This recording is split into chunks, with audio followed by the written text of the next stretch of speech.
Assalamualaikum warahmatullahi wabarakatuh. Untuk hari ini kita akan membahas penyakit menular yang sering menyerang pada anak.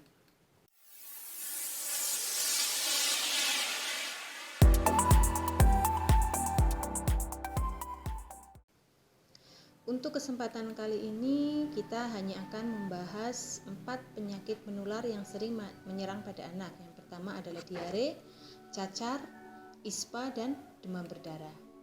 Yang pertama adalah kita bahas tentang diare. Diare di sini merupakan suatu gangguan pencernaan yang dilatar belakangi oleh banyak penyebab, mulai dari infeksi pada organ pencernaan akibat keracunan makanan atau penyakit kronis yang lebih dulu dimiliki oleh anak tersebut. Tanda gejalanya, BAB-nya dengan frekuensi lebih sering, lebih dari 3 kali sehari, dengan konsistensi lebih cair dari biasanya. Dikatakan diare akut itu bila berlangsung kurang dari 14 hari. Diare yang tidak segera ditangani akan menyebabkan dehidrasi dan kematian. Tanda-tanda dehidrasi diantaranya BAK-nya sedikit, buang air kecilnya sedikit, kemudian anak merasa haus, bibirnya kering, mata cekung, turgor kulit lambat, dimana untuk menentukan turgor kulit lambat itu dengan kita menekan kulit, kemudian dia akan kembalinya kurang dari 2 detik. Penyebab diare pada balita yang pertama bisa karena bakteri, virus, alergi susu formula, keracunan makanan, makan makanan yang asam, pedas, atau bersantan secara berlebihan. Kemudian bisa juga penyebabnya adalah akibat dari infeksi dari penyakit lain seperti infeksi saluran kencing dan campak. Cara penularannya bisa dari makanan dan minuman yang sudah terkontaminasi dengan serangga, atau tangan yang kotor. Kemudian anak bermain dengan mainan yang sudah terkontaminasi. Ketiga, penggunaan sumber air yang sudah tercemar.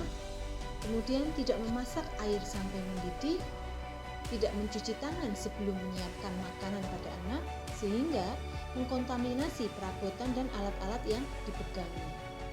Kemudian bisa karena pencucian peralatan makanan dan minuman dengan menggunakan air yang tidak bersih. Dan biasanya juga karena botol susu yang tidak direbus terlebih dahulu sebelum digunakan. Penanganannya bagaimana? Yang pertama, banyak minum air putih, atau berikan cairan yang mengandung elektrolit atau oralit, setiap si anak itu buang air besar. Bila tidak ada oralit, kita bisa menggunakan kuah sayur atau air kaldu. Kenapa kok kuah sayur atau air kaldu?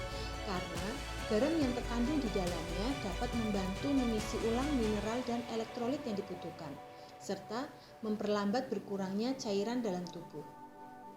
Kemudian, pemberian cairan yang harus diberikan itu sedikit demi sedikit dengan frekuensi sesering mungkin, untuk mengurangi muntah, Kemudian, bila anak disertai dengan muntah, tunggu 10 menit, kemudian dilanjutkan dengan pemberian oralit, sedikit demi sedikit.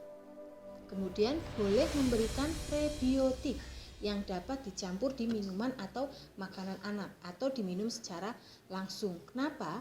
Karena prebiotik di sini itu mengandung bakteri baik untuk pencernaan, di mana membantu menyeimbangkan flora usus sehingga dapat memperpendek durasi diare.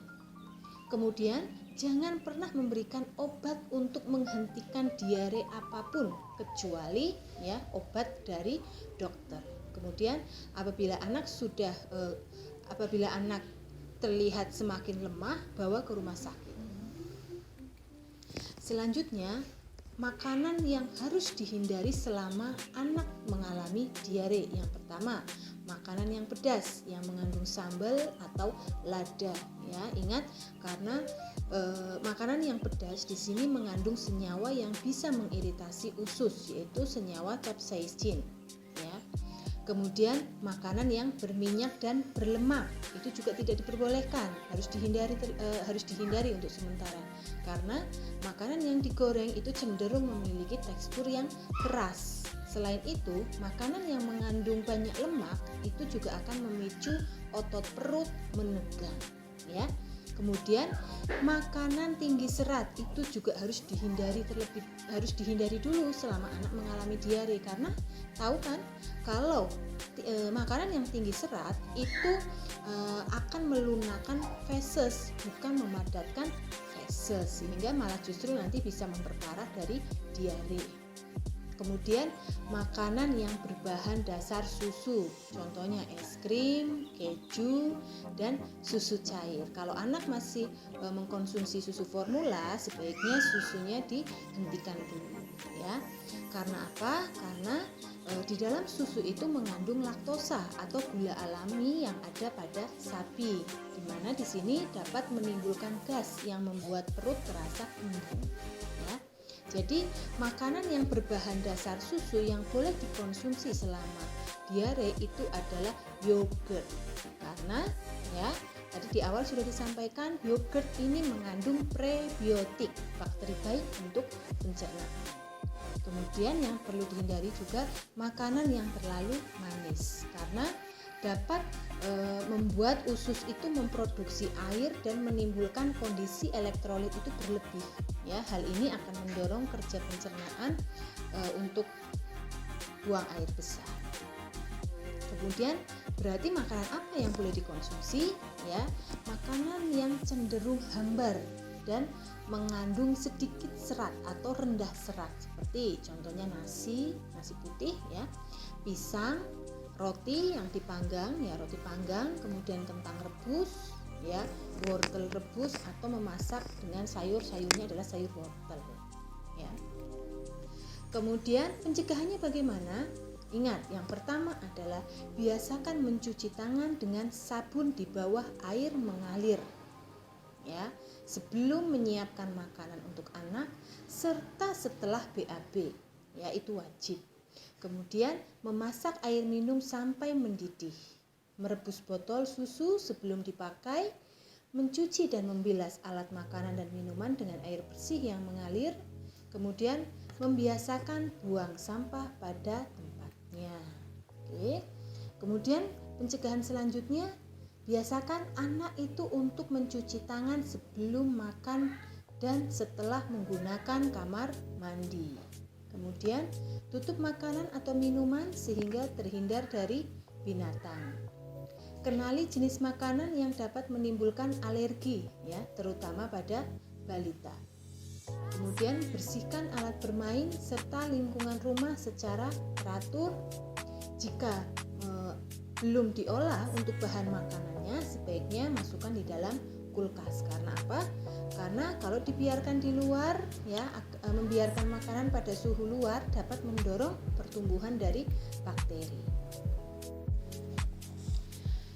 Demam berdarah atau kita sebut demam berdarah denggu (DBD) tidak menular melalui kontak langsung, melainkan ditularkan melalui nyamuk Aedes aegypti betina, di mana nyamuk Aedes aegypti betina itu menyimpan virus pada telurnya dan kemudian menularkan virus kepada manusia melalui gigitan. Menggigit pada siang hari dan sore hari. Biasanya kalau siang hari sekitar jam 9 sampai jam 10 atau pada sore hari jam 4 sampai jam 5 sore. Peningkatan curah hujan terutama saat peralihan dari musim kemarau ke musim penghujan seperti saat ini itu berpengaruh terhadap peningkatan kasus penyakit DBD. Karakteristik khusus, ya, nyamuk penyebar DBD di sini, ya, mungkin banyak yang sudah paham, ya. Yang pertama adalah warna hitam dan bercak putih pada badan dan kakinya. Kemudian hidup dan berkembang biak di dalam rumah dan sekitarnya, misalkan di bak mandi, tempayan, drum, ya, kaleng, pot tanaman air, ya, atau tempat minum burung, ya, hingga juga pada pakaian yang bergantung, ya, di tempat yang gelap dan serta lembab. Kemudian menggigit di siang hari dan sore hari. Kemampuan terbangnya itu kira-kira 100 meter. Perjalanan penyakit DBD itu terdiri dari 3 fase. Yang pertama fase demam, fase kritis, dan fase penyembuhan. Yang pertama adalah fase demam, itu terjadi pada 1-2 hari pertama sakit, ya, di mana terjadi peningkatan demam yang tinggi. Kemudian fase kritis ya, berlangsung menjelang akhir fase demam antara hari ketiga dan hari 3 sampai hari ke-7. Pada fase ini terjadi puncak kebocoran plasma sehingga penderita itu dapat mengalami yang namanya shock hipovolemik ya. Kewaspadaan dalam mengantisipasi kemungkinan terjadinya shock yaitu dengan mengenal tanda dan gejala yang mendahului shock itu tersebut. Pada fase kritis juga terjadi penurunan jumlah trombosit yang cepat dan progresif. Penurunan tersebut dapat mencapai di bawah 100.000 sel per milimeter kubik, serta kenaikan hematokrit di atas angka normal. Kenaikan hematokrit ini umumnya didahului oleh leukopenia atau sel darah putih yang rendah. Kemudian gejala klinis yang ditunjukkan anak pada demam berdarah yang pertama tadi ya, demam mendadak tinggi ya, berlangsung 2 sampai 7 hari ya. Demam tinggi itu ya lebih dari 37 derajat Celcius. Kemudian mukanya kemerahan, tidak mau makan, nyeri otot, nyeri sendi ya, kemudian nyeri ulu hati dan biasanya disertai dengan mual muntah. Kemudian bagaimana cara pencegahan DBD di rumah? Yang pertama, jaga hawa rumah menjadi sejuk dan dingin karena nyamuk Aedes aegypti itu senang di tempat yang lembab dan gelap. Ingat, mengganti air vas bunga atau minuman burung seminggu sekali ya. Kemudian memberikan obat bubuk pembunuh jentik abate ya sesuai dengan aturan. Kemudian tidak menggantung pakaian di dalam maupun di luar kamar. Kemudian membuang air sisa dalam dispenser ya. Seringkali ya kita membiarkan untuk air ya di dalam di tempat dispenser. Kemudian pemberantasan sarang nyamuk dapat dilakukan dengan prinsip 3M+, yaitu yang pertama menguras dan menyikat, menutup, mengubur. Yang pertama, menguras dan menyikat dinding tempat penampungan air seperti bak mandi, toilet ya, minimal 1 minggu sekali. Kemudian menutup rapat-rapat penampung air ya seperti gentong air, tangki air atau drum ya. Kemudian mengubur atau mendaur ulang barang-barang bekas yang dapat menampung air hujan. Oke. Kemudian untuk penyakit menular yang ketiga adalah cacar air. Ya, cacar air disebabkan oleh virus varicella zoster. Biasanya ya anak yang menderita cacar air awalnya itu bisa berupa ada bintik kecil merah ya. Kemudian membesar dan berisi cairan ya di wajah, lalu dia akan menyebar ke dada, perut, seluruh tubuh ya termasuk mulut, tenggorokan ya, kulit, kepala dan area sekitar kelamin ya. Gejalanya itu demam, sakit kepala, mual, kemudian anak biasanya rewel ya dan tidak nafsu makan. Cara penularannya itu sangat mudah ya, melalui percikan ludah atau dahak melalui udara. Kemudian dahak penderita, kemudian cairan yang berasal dari ruam tersebut atau dari bintik itu ya yang sudah berisi cairan. Kemudian bagaimana cara mengatasi cacar air pada anak? Yang pertama, jika tidak ada penyakit atau kondisi lain, cacar pada anak dapat sembuh dengan sendirinya karena ini adalah virus ya.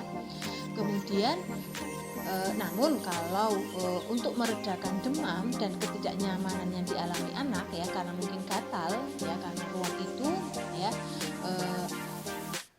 mungkin diperlukan pemberian obat seperti paracetamol ya untuk penurun demam. Kemudian untuk gatalnya ya bisa diberikan antihistamin. Kemudian kita harus bisa mencegah penularan di rumah ya, karena kalau kita tahu anak kita mengalami cacar air ya, sebaiknya anak tidak boleh keluar rumah atau tidak sekolah terlebih dahulu ya. Batasi ya paparan dengan orang lain sampai bintik merah itu ya sudah sudah menjadi membentuk koreng ya, atau tidak ada lepuhan baru ya. Jadi lepuhan cairnya itu sudah membentuk koreng, sudah tidak ada lepuhan baru lagi ya. Dan biasanya proses ini membutuhkan kurang lebih waktu 1 minggu ya. Kemudian anak dibatasi untuk keluar rumah, dan biasanya yang menjadi target yang paling berpotensi itu adalah anggota keluarga yang ada di dalam rumah untuk tertular ya. Oleh karena itu, ibu dan anggota keluarga lain perlu melakukan hal-hal berikut ya untuk mencegah penularan cacar air. Yang pertama, harus menggunakan masker ketika melakukan interaksi dengan anak ya. Kemudian rajin cuci tangan terutama setelah kontak dengan anak. Kemudian untuk sementara waktu jangan berbagi barang pribadi ya, seperti pakaian ya, sisir ya, itu kan sederhana sekali tapi itu bisa menularkan. Kemudian tidur sekamar dengan anak ya yang sedang mengalami cacar. Kemudian pisahkan baju spray anak saat dicuci ya, untuk sementara dipisahkan, dicuci sendiri.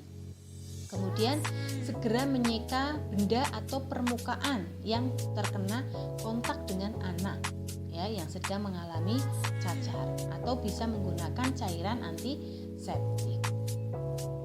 Kemudian yang selanjutnya adalah infeksi saluran pernafasan akut ya, di mana infeksi saluran pernapasan akut atau sering kita sebut ISPA ini adalah infeksi di saluran pernafasan yang menimbulkan gejala batuk, pilek disertai dengan demam. ISPA itu akan menimbulkan peradangan pada saluran pernapasan mulai dari hidung sampai dengan paru-paru ya. Kebanyakan ISPA disebabkan oleh virus ya, dan sebenarnya ISPA di sini itu dapat sembuh dengan sendirinya tanpa pengobatan khusus dan pemberian antibiotik ya. Cara penularannya bagaimana untuk ISPA? Yang pertama adalah penularan virus atau bakteri penyebab ISPA itu dapat melalui kontak percikan air liur orang yang terinfeksi ya. Makanya orang yang sedang terkena ISPA ya, atau anak yang sedang mengalami ISPA ya, sebaiknya menggunakan masker supaya tidak menularkan melalui percikan air liurnya. Kemudian virus atau bakteri di dalam percikan liur itu akan menyebar melalui udara ya, masuk ke hidung atau mulut orang lain. Selain kontak langsung dengan percikan liur penderita, virus ini juga dapat menyebar melalui sentuhan dengan benda yang terkontaminasi atau berjabat tangan dengan penderita. Gejala ISPA itu apa saja sih? Gejalanya adalah yang pertama batuk, bersin, pilek, kemudian hidung tersumbat, nyeri tenggorokan, sesak nafas, ya kadang disertai demam dan sakit kepala, kemudian nyeri otot, ya. Di mana ISPA di sini berlangsung antara 1 sampai 2 minggu, ya. Sebagian besar, ya, akan mengalami perbaikan gejala setelah minggu pertama. Ya, jadi sudah mulai membaik pada minggu pertama, maksimal biasanya sampai dengan 2 minggu. Kemudian beberapa tindakan yang bisa kita lakukan untuk meredakan gejala, ya. ISPA itu paling sering disebabkan oleh virus, sehingga akan sembuh sendiri tanpa perlu penanganan khusus, ya sebenarnya. Nah, caranya bagaimana? Yang pertama adalah memperbanyak anak untuk istirahat, ya jangan terlalu banyak untuk aktivitas di luar atau bermainnya, ya. Memperbanyak istirahat, konsumsi air putih untuk mengencerkan dahak, ya, sehingga lebih mudah untuk dikeluarkan. Kemudian yang kedua, mengkonsumsi minuman lemon hangat, ya, atau madu untuk meredakan batuk, ya. Kemudian berkumur dengan air hangat yang diberi garam, ya, jika mengalami tenggorokan. Kemudian menghirup uap dari semangkok air panas yang telah dicampur dengan minyak kayu putih, ya, untuk meredakan hidung yang tersumbat. Ini juga ampuh juga, ya. Kemudian memposisikan kepala lebih tinggi ketika tidur dengan menggunakan bantal tambahan untuk melancarkan pernafasan. Jika gejala yang dialami tidak membaik, anak perlu dibawa ke dokter untuk berkonsultasi. Ya. Bagaimana cara pencegahannya? Cara pencegahannya yang utama adalah menerapkan perilaku hidup bersih dan sehat, ya. PHBS-nya ya perlu diterapkan, ya, seperti cuci tangan secara teratur, ya, terutama setelah beraktivitas di tempat umum. Kemudian hindari menyentuh wajah, terutama bagian mulut, hidung dan mata. Makanya ya pada saat sekarang ini ya kita harus rajin menggunakan masker ya untuk menghindari penularan virus dan bakteri. Ya, karena gejalanya hampir mirip dengan ISPA untuk virus COVID-19. Kemudian gunakan sapu tangan atau tisu untuk menutup mulut ketika akan bersin atau batuk ya. Kalau kita sudah menggunakan masker, saya rasa tidak perlu menggunakan sapu tangan atau tisu pada saat bersin. Kemudian perbanyak konsumsi makanan yang kaya akan vitamin, terutama vitamin C ya, karena di sini untuk meningkatkan daya tahan tubuh. Kemudian olahraga secara teratur ya. Lakukan vaksinasi baik vaksin MMR, influenza ya atau pneumonia. Oke, sekian ya untuk materi hari ini ya, satu materi dengan 4 penyakit menular yang sering menyerang pada anak ya. Semoga bermanfaat ya. Saya akhiri, terima kasih. Bila taufiq wal hidayah. Wassalamualaikum warahmatullahi wabarakatuh.